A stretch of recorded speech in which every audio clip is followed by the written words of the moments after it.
तुम्हारे सामने अगर दुख आया है उसको चुनौती के साथ स्वीकार करो। और ये निसंत बात है, आज तुमने उसको स्वीकार कर लिया, वो कल नहीं रहेगा, क्योंकि ये नियम है सृष्टि का। जो कल था वो आज नहीं है, आज है वो कल नहीं रहेगा। अपने कर्तव्य का जो पालन करते हैं, जो सदाचारी बनकर के अपना जीवन जीते हैं, तो एक दिन वो आ जाता है कि दुख भी हाथ जोड़ करके उनके सामने खड़ा हो जाता है।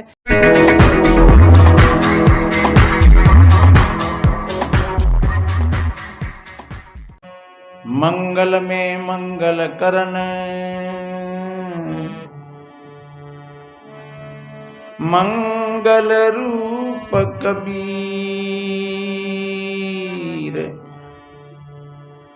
आन जगायो जीव को, हरिय कठिन भव पीर, आन जगायो जीव को, हरिय कठिन भव पीर।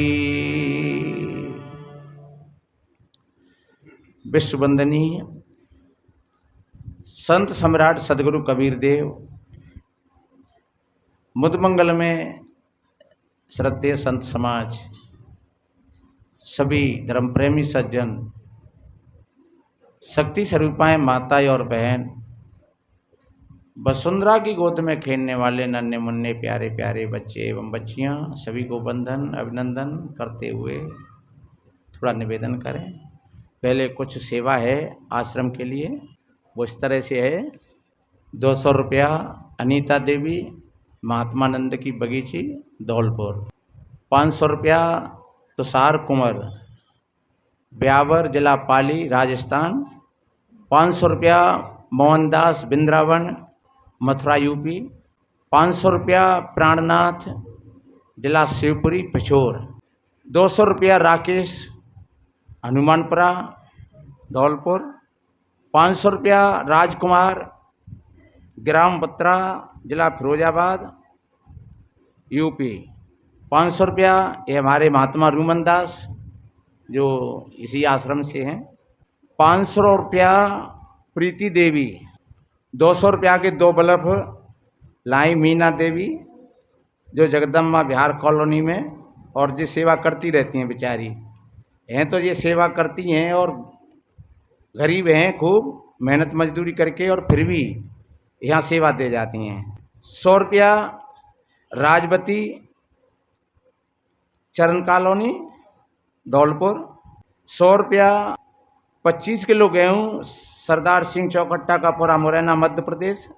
100 रुपया राम प्रकाश चौकट्टा का पुरा, मुरैना, मध्य प्रदेश। 100 रुपया रमेश चंद चौकट्टा का पुरा, मुरैना, मध्य प्रदेश। 100 रुपया राम सिंह जीवनी मंडी, आगरा, यूपी। 1100 रुपया कैलाश चंद मुरार, ग्वालियर, मध्य प्रदेश। 200 रुपया हरी मडरायल, जिला करौली, राजस्थान, और 100 रुपया गिरिराज सिंह मडरायल, करौली। 200 रुपया रामचरण माड़सा, मडरायल, करौली, राजस्थान। 100 रुपया सुरेश चंद मडरायल, करौली, राजस्थान, और 100 रुपया मोतीराम मडरायल, करौली। 505 रुपया रामकिशन माड़सा, बाड़ी, धौलपुर, राजस्थान, और 200 रुपया सुनील कुमार, पुराना शहर, धौलपुर। सभी दानवीरों के लिए कोटि कोटि साधुवाद, धन्यवाद। बोलिए सदगुरुदेव की।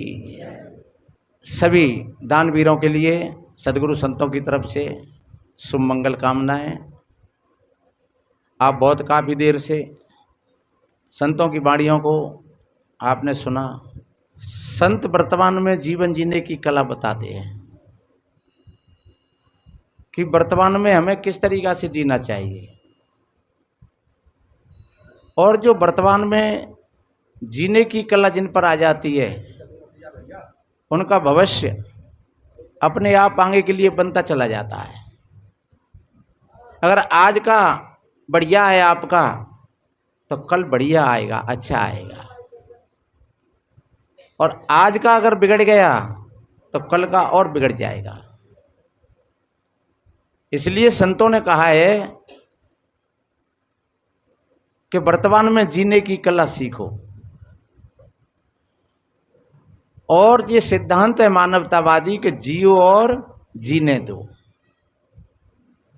आप प्यार से जियोगे, आनंद के साथ जियोगे, आपके आसपास जो लोग भाई बहन रह रहे हैं वो भी प्यार से और आनंद से जिएंगे। हाँ, अगर कोई अपने ही प्रारब्ध अनुसार कोई अपना ऐसा कर्म है, फिर चाहे वो बहू के रूप में हो, चाहे बेटा के रूप में हो, चाहे मित्र अथवा पड़ोसी के रूप में हो, तो उसको भी तुम प्यार से स्वीकार कर लो।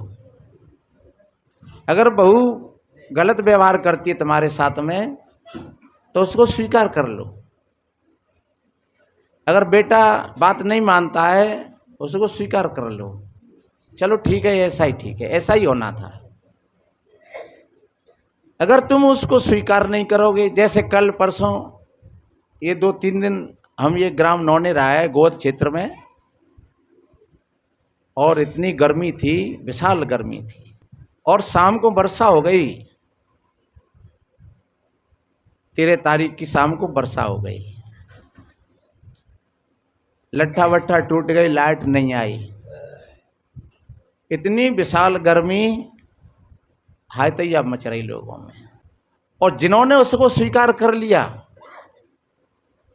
उनको नींद आ गई होगी बढ़िया, फिर भी ऐसी भी अंचल में उनको नींद आ गई होगी। और जिन्होंने स्वीकार नहीं किया होगा वो हाय भैया मरे, हाय भैया मरे, हाय भैया मरे। तो फिर अब करोगे भी क्या तुम? इसलिए कोई भी तुम्हारे सामने अगर दुख आया है उसको चुनौती के साथ स्वीकार करो।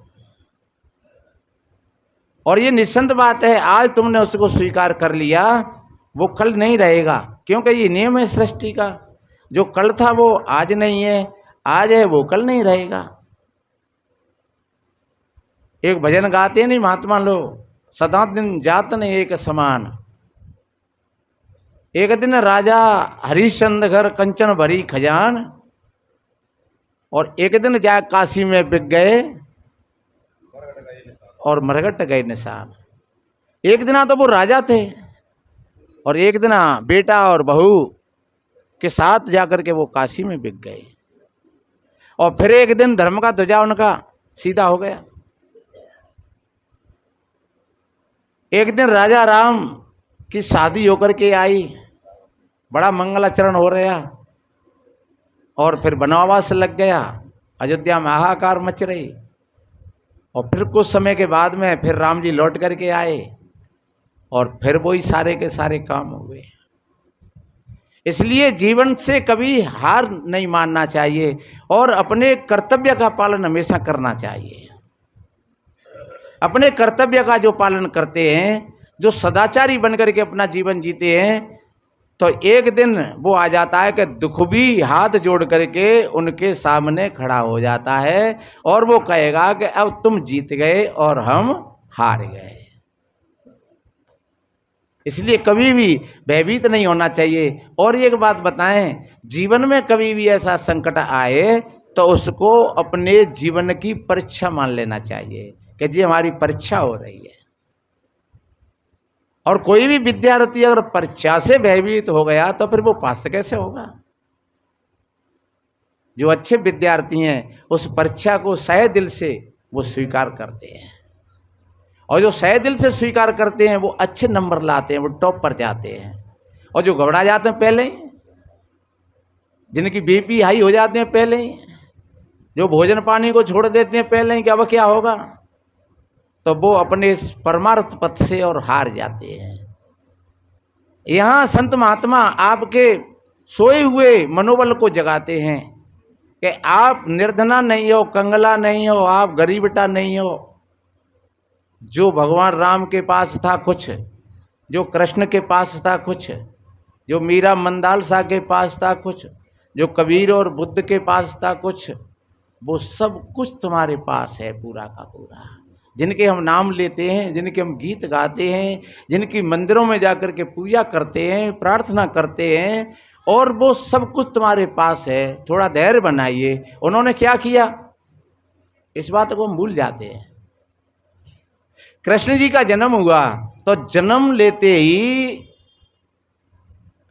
और जेल के तारे टूट गए। एक कथा में सुनते हो नहीं आप? और कृष्ण जी ने अगासुर को मारा, बकासुर को मारा, कंस को मारा, पूतना को मारा।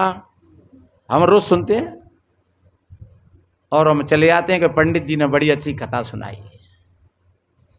पर एक बात बताएं, कृष्ण जी ने तो मारे अपने समय पर तुम्हें तो कुछ करना पड़ेगा, तुम्हें मानने पड़ेगा नहीं वे। कृष्ण का जन्म हुआ तो अंधेरी रात में हुआ था, आधी रात पर हुआ।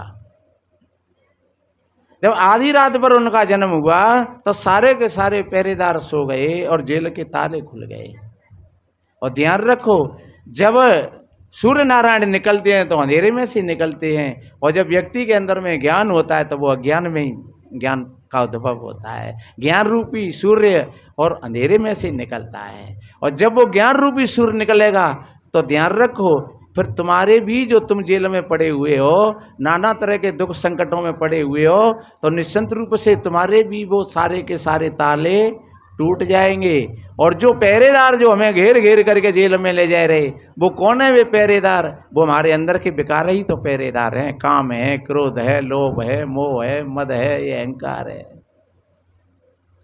कृष्यति कंसः, कंस का अर्थ संस्कृत भाषा में इसका अर्थ करोगे तो कृष्यति कंसः, कृष्ण जो दूसरों को जो दुख देता है, हमारा जो दुख देने की वृत्ति है, तो समझ लो कि हमारे भीतर में कंस बैठा हुआ है। कृष्यति कंसः, हमारे भीतर में कंस बैठा हुआ है। और वो कंस कब मरेगा? कंस तो जब ही मरेगा जब कृष्ण का जन्म हो जाएगा, और जब तक कृष्ण का जन्म नहीं होगा तब तक कंस कैसे मरेगा? और कृष्ण को सबसे ज्यादा चिंता थी अपने माता पिता की। लेकिन क्या तुमको है अपने माता पिता की चिंता? ऐसे बहुत लोग होंगे जिनको अपने माता पिता की, अपने बड़े बूढ़े की चिंता हो, ऐसे बहुत कम लोग होंगे। लेकिन माता पिता की चिंता नहीं है। और कितने माता पिता तो बेचारे रो रहे हैं, बेटा शराब पी करके पड़ा हुआ है अपनी मस्ती में, ऐसे ऐसे काम कर करके डाल दिए हैं कि बेचारे माता पिता परेशान हो रहे हैं। ऐसे लोग कभी जीवन में उनको सुख मिलेगा? कभी शांति मिलेगी? चाहे वो रोज कहीं मंदिरों में जाएं या तीर्थों में जाएं, ऐसे लोगों को कभी शांति नहीं मिलेगी। भगवान राम अपनी सौतेली माँ के आज्ञा के कारण और वो वनवास में चले गए। कितने आज्ञाकारी थे। हम रामायण तो पढ़ते हैं पर रामायण की बातों को नहीं समझ पाते हैं, और उन्हें दावा करते थे कई पे कि हम काहे को चले जाएं वन को। पहली बात तो यह है कि हम बड़े हैं तो हमारा राज्य है, और दूसरी बात अगर हिस्सा बांट की बात करती है तो फिर तू अपने बेटा को हिस्सा कर ले। जाओ मतलब यूँ थोड़ी हम वन को चले जाएं, वन को क्यों चले जाएंगे? अरे तू अपने भरता को हिस्सा कर ले, राज्य बांट ले। पर राम ने ये एक भी बात नहीं करी, और वो सौतेली माँ के कहने से ही और वनवास चले गए। और जहाँ तक कहा है कि सुन जननी तेई सुत बड़ भागी, जो पितु मात बचन अनुरागी, हित अनहित विचार तज जो पाले पितु बैन, ते भागी सुख स्वर्ग के लई अमर पतेन। हित अनहित ये विचार ही नहीं, माँ ने कह दिया, पिता ने कह दिया, करने के लिए तैयार हो गए। क्या होगा क्या नहीं होगा ये कोई विचार नहीं। जो वास्तव में ऐसे बेटी और बेटा होते हैं वो धीरे धीरे धीरे धीरे बहुत आगे चले जाते हैं। पर कभी कभी हमारे बुजुर्गों की भी, माता पिता की भी, क्योंकि कहते नहीं कि तालियां दोनों हाथों से बजती हैं। चांटा तो एक हाथ से लग जाता है, लेकिन प्रेम की तालियां दोनों हाथों से ही बजेंगी। हाँ, चांटा देना हो तो दूसरे की कोई जरूरत ना रहती है, पर ताली दोनों हाथों से बजेंगी। पहले प्रथम माता पिता का ये कर्तव्य बनता है। देखिए भगवान राम का जन्म हुआ, उसमें माताओं का ही हाथ था पूरा का पूरा। जो माताएं सत्संग में आती हैं, जिनका लक्ष्य बढ़िया जुड़ा हुआ होता है, अच्छी शिक्षा और संस्कार देती हैं, तो वो बच्चा वो सपूत होते हैं। श्रवण कुमार जैसा बेटा तो हर एक माँ चाहती है। श्रवण कुमार जैसा बेटा हर एक माँ चाहती है, पर श्रवण कुमार जैसी माँ तो होनी चाहिए। जब श्रवण कुमार जैसी माँ होगी तो निस्संत रूप से श्रवण कुमार जैसा बेटा भी उसको मिल जाएगा। और जब ये हमारी लाइन यहाँ जीने की कला जो वर्तमान में ठीक है, तो फिर आगे की लाइन तुम्हारी अपने आप ऑटोमेटिक बन जाएगी, जिसको हम आध्यात्मिक कहते हैं। जो आध्यात्मिक ज्ञान है और जो संसार है और आध्यात्मिक ज्ञान है, वो जुड़ा हुआ है बिल्कुल एक से एक। अगर हमारी वर्तमान में दशा खराब हो गई तो फिर हम आध्यात्मिक ज्ञान को कभी नहीं समझ पाएंगे, कभी नहीं ले पाएंगे। एक सिक्का के पहलू हैं। जब जिस तरीका से जैसे कोई बेटी बेटा होते हैं, माता पिता की सेवा करते हैं बढ़िया, सास ससुर की सेवा करते हैं बढ़िया, तो धीरे धीरे धीरे धीरे समाज की सेवा करते हैं, सेवा का भाव उनके अंदर में होता है। एक छोटी सी बात मुझे याद आ गई है, फिर एक भजन सुनाएंगे। बताते हैं एक राजा की कोई सवारी निकल रही थी, ये कहानी सुनी होगी कभी। तो राजा की सवारी निकल रही, तो राजा की जब सवारी निकली तो बड़े बड़े लोग राजा का सम्मान कर रहे थे।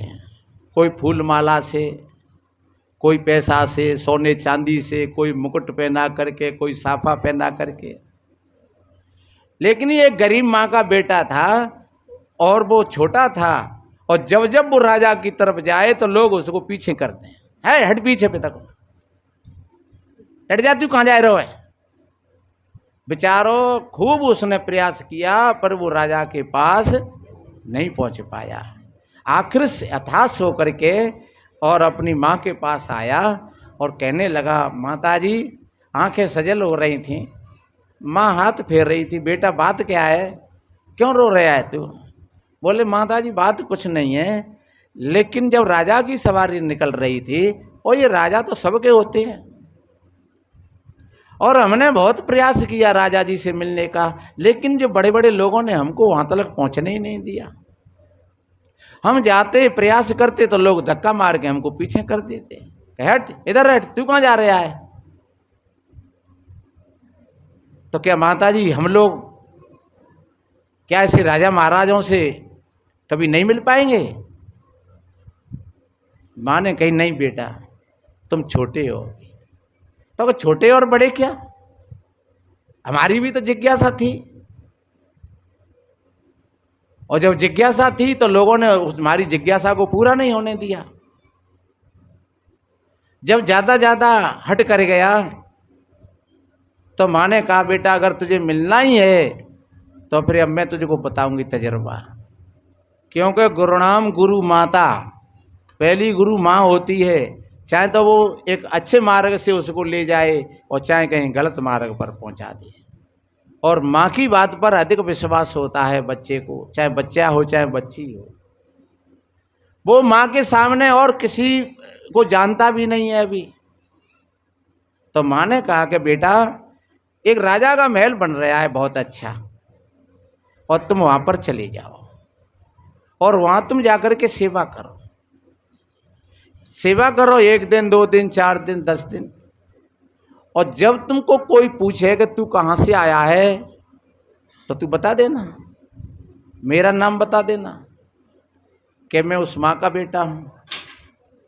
तो फिर तुम सेवा कर रहे हो तो फिर तुमको पैसे ऐसे की कोई कहे तो तुम ये कह देना कि हम पैसा नहीं लेंगे, हम तो अपने महल में काम कर रहे हैं, ये हमारा महल है।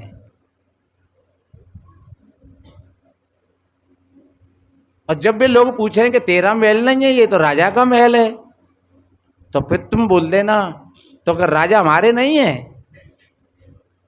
राजा भी तो हमारे हैं, क्या राजा के हम नहीं हैं?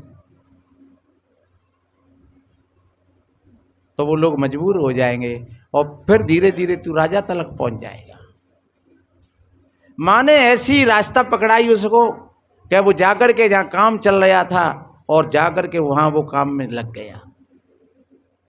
और ध्यान रखो, विद्वान पुरुषों ने कहा है उन्नति का साधन सेवा है, जैसे मन की शुद्धि होती है।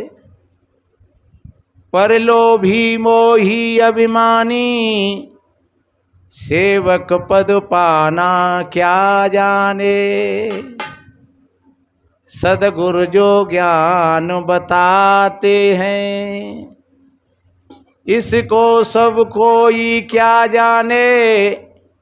ये परम लाभ की बातें हैं, इनको सब कोई क्या जाने। उन्नति का साधन सेवा है, जैसे मन की शुद्धि होती है। पर ये सेवा में 3 ब्रेकर हैं, लोभी मोही अभिमानी। ये लोभ मोह और अभिमान, ये 3 ब्रेकर हैं। ये 3 ब्रेकर हमको सेवा नहीं करने देते हैं। लोभी आदमी सेवा नहीं कर पाएगा। लोभी को चाहिए कि भाई अगर कछु नहीं मिलो तो फिर का मतलब रोबा को। और मोही आदमी सेवा नहीं कर पाएगा, क्योंकि मोह सीमाओं में बांध देता है, इसलिए मोही आदमी सेवा नहीं कर पाएगा। और अभिमानी आदमी भी सेवा नहीं कर पाएगा। हम बड़े आदमी हैं, हम करें या सेवा। लेकिन जो तीनों चीजों से जो मुक्त हो गया, लोभ से, मोह से और अहंकार से, अभिमान से, तो वो व्यक्ति वो सेवा में बढ़ जाएगा। ध्यान रखिए, हम हनुमान जी के गीत गाते हैं, लेकिन हनुमान जी के अंदर में लोभ भी नहीं था और मोह भी नहीं था और अभिमान भी नहीं था। मोह नहीं था, लोभ नहीं था। क्यों? जब रावण के सामने हाथ जोड़ करके हनुमान जी खड़े हैं, तो माने हनुमान जी ने कही रहे कि एक बात बताए, रावण हम ते हाथ जोड़ रहे हैं, तेरे 5 ही रहे हैं, तू भैया राम की सीता लौटा दे। रावण ने कही एक बात बताए, 15 तू हमारे हाथ जोड़ रहा हो तो हम पे कोई एहसान कर रहा है? हमारी तो दुनिया हाथ जोड़ती है और दुनिया हमारी 5 ही रही है, और तू हाथ जोड़ करके हम बड़ो एहसान बता रहे हो हम पे, भाग यहां से। हनुमान जी ने कही भैया रे देख, दुनिया तो हाथ जोड़ती है और 5 छींते तो तेरी डरती छींती है, लेकिन हमको तेरा डर नहीं है। हम तेरे लिए तेरे पैर छू रहे हैं और तेरे लिए तेरे हाथ जोड़ रहे हैं, तेरे भले के लिए तेरे हाथ जोड़ रहे हैं। ध्यान रखो, हनुमान जी के अंदर में वो विनम्रता थी, क्योंकि विद्यावान गुणी अति चातुर और राम काज करवे को आतुर। तो विद्वान तो रावण भी था, तो विद्वान तो तुमको बहुत मिलेंगे, लेकिन विद्यावान बहुत कम मिलेंगे, क्योंकि विद्वान के अंदर में अहंकार होता है और विद्यावान के अंदर में विनम्रता होती है। विद्या ददात विनयम, ये विद्या का गुण है कि विनम्रता आ जाती है। बरसई जलद भूमि नियर आए और जथा नवई बुध विद्या पाए। जो जैसे फल, जैसे पेड़ एक फल और फूलों से जब भर जाता है तो वो एकदम झुक जाता है, और सूखो होए तो कैसे झुकेगा, कहाँ झुकेगा। तो इसलिए मेरे बहन भाइयों, हमेशा लोभ का, मोह का और अभिमान का त्याग करके और हमेशा सेवा में तत्पर रहना चाहिए। चाहे आप कहीं किसी गुरु आश्रम पर गए हो, चाहे कहीं अपने किसी विवाह शादियों में गए हो, चाहे कोई सामाजिक कार्यों में गए हो, जहाँ पर तुम गए हो और जहाँ कहीं सेवा का काम तुम्हें दिख जाए। और एक बात बताएं, जो उत्तम प्रवृत्ति के लोग होते हैं सेवक, उनको सेवा बताई नहीं जाती है, वो स्वयं खोज लेते हैं। और मध्यम प्रवृत्ति का आदमी होता, बात कहनी पत्ते, अरे ने पानी ले आइयो, अरे भैया अरे ने पत्तले और गिलास उठाए ला, हाँ हाँ ठीक है ऐसा लाए रहा हूँ, मैं पता नहीं मेरे से कहो ने कहीं नहीं है। और जो समझदार और जो उत्तम प्रवृत्ति के जो सेवक होते हैं, वो तुरंत वो देख लेते हैं कि जहाँ काय की जरूरत है तो वो उसी काम में लग जाते हैं। जहाँ झाड़ू की जरूरत है तो वो झाड़ू में लग जाएंगे, सफाई की जरूरत है तो सफाई में लग जाएंगे, परोसने की जरूरत है तो परोसने में लग जाएंगे, जहाँ किसी व्यवस्था को साधने की जरूरत है तो वो उसी व्यवस्था में लग जाएंगे। वो उत्तम प्रवृत्ति के सेवक होते हैं। तो हमें कहीं पर भी जाएं तो हमें सेवा करना चाहिए, मन लगा करके सेवा करना चाहिए, और व्यक्ति का परिचय भी बन जाता है और मन भी निर्मल होता है, पवित्र होता है और जीवन की धारा बन जाती है। कैसे? उस लड़का ने जाकर के सेवा करी, माँ के आदेश के अनुसार उसने सेवा करी, और इतनी सेवा करी, इतनी सेवा के दिन भर वो काम में लगा रहे। एक दिन हुआ, 2 दिन हुए, वहां के जो बड़े कर्मचारी थे उनकी निगाह पड़ गई, बोले ये लड़का बहुत सेवा करता है।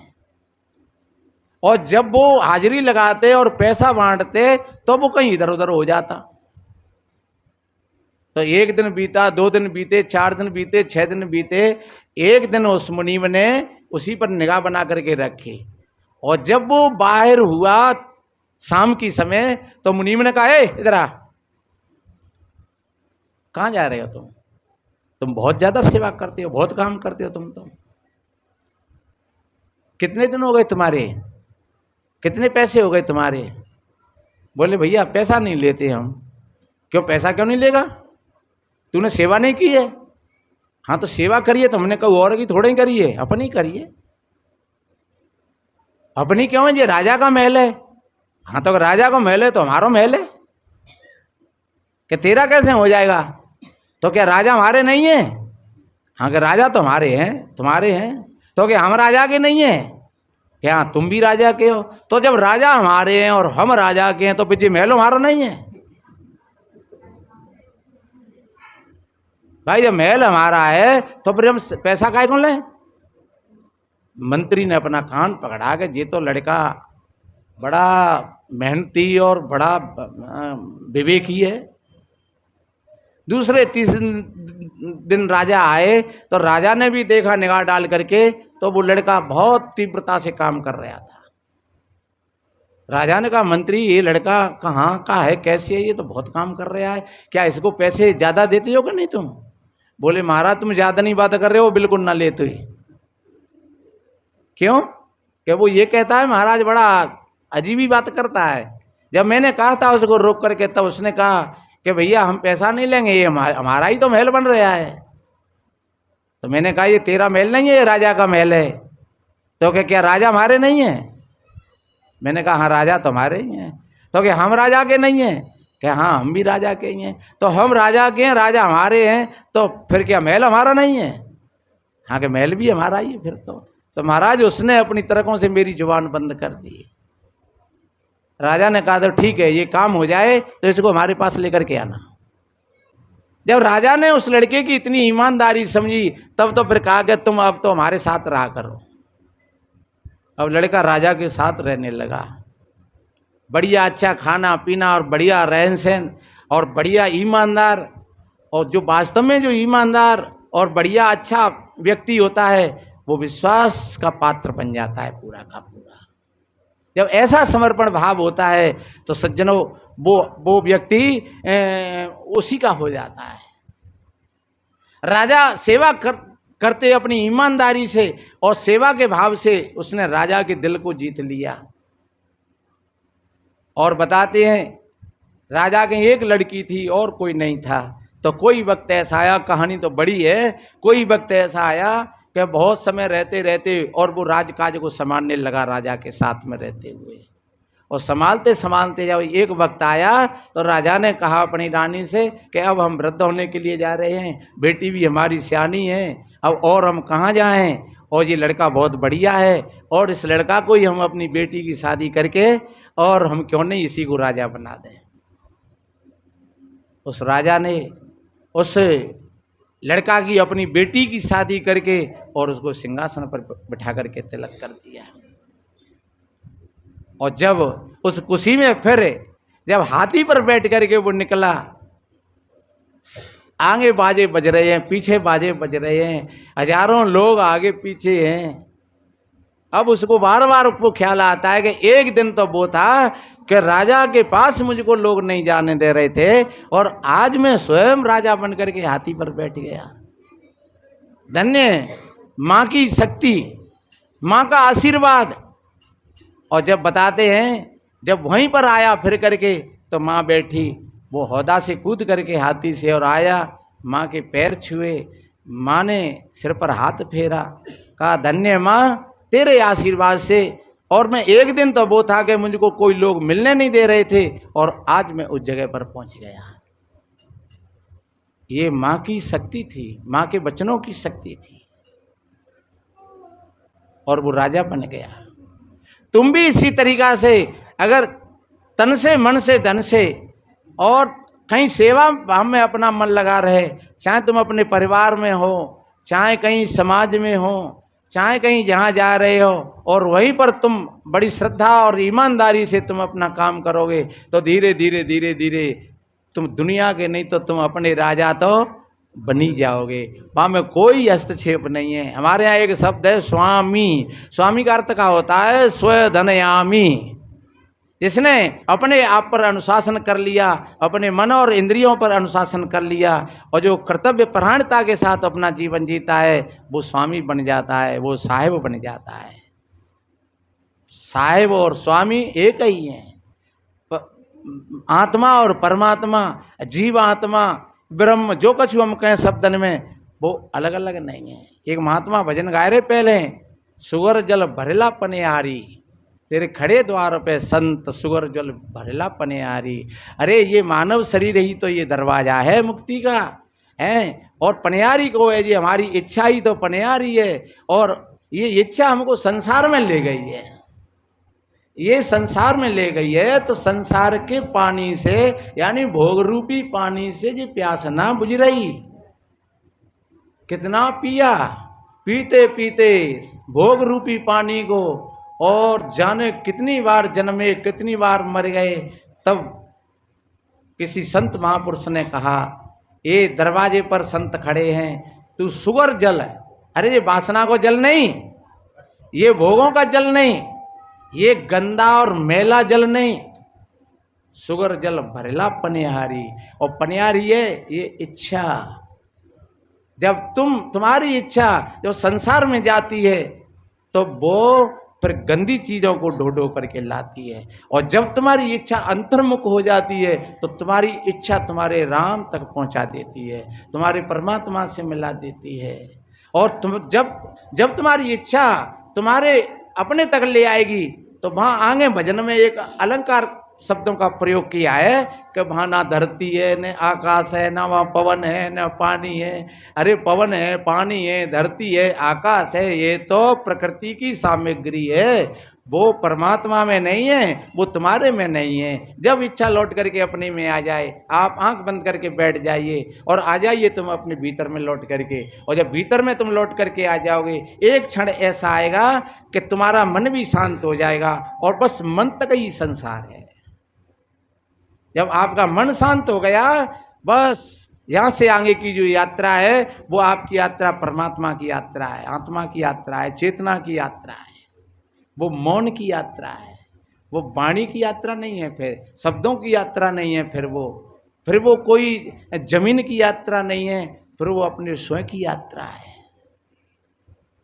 कहते नहीं भगवान कृष्ण पर स्वदर्शन चक्र। स्वदर्शन का मतलब क्या होता है? स्वयं का दर्शन। जब स्वयं का दर्शन आप कर लोगे तो वो ये चक्कर सारा का सारा और ये विलीन होता चला जाएगा, कट जाएंगे ये सब चक्कर। कब? जब स्वयं के दर्शन हो जाएंगे तब। फिर स्वयं का दर्शन ही फिर वो चक्र रह जाएगा, फिर संसार का चक्र कट जाएगा। आप सभी भाई बहनों के लिए कोट कोट साधुवाद, धन्यवाद। और हमने निवेदन किया 8, 9, 10 जुलाई का यहाँ कार्यक्रम रहेगा, तो 3-4 दिन जहाँ तन से मन से धन से खूब सेवा करना और आपका जीवन अच्छा बनेगा, सुंदर बनेगा। संतों का यही भाव होता है, सर्वे भवन्तु सुखने, सर्वे सन्तु निरामया, सर्वे भद्राण पश्यन्तु माँ कश्चित् दुख भाग भवेत्। सभी के जीवन में आनंद हो, सभी का मंगल हो, सभी निरोग हों, सभी स्वस्थ हों। इन्हीं शुभ मंगल कामनाओं के साथ बोलिए सदगुरु कबीर साहिब। साहिब बंदगी साहिब।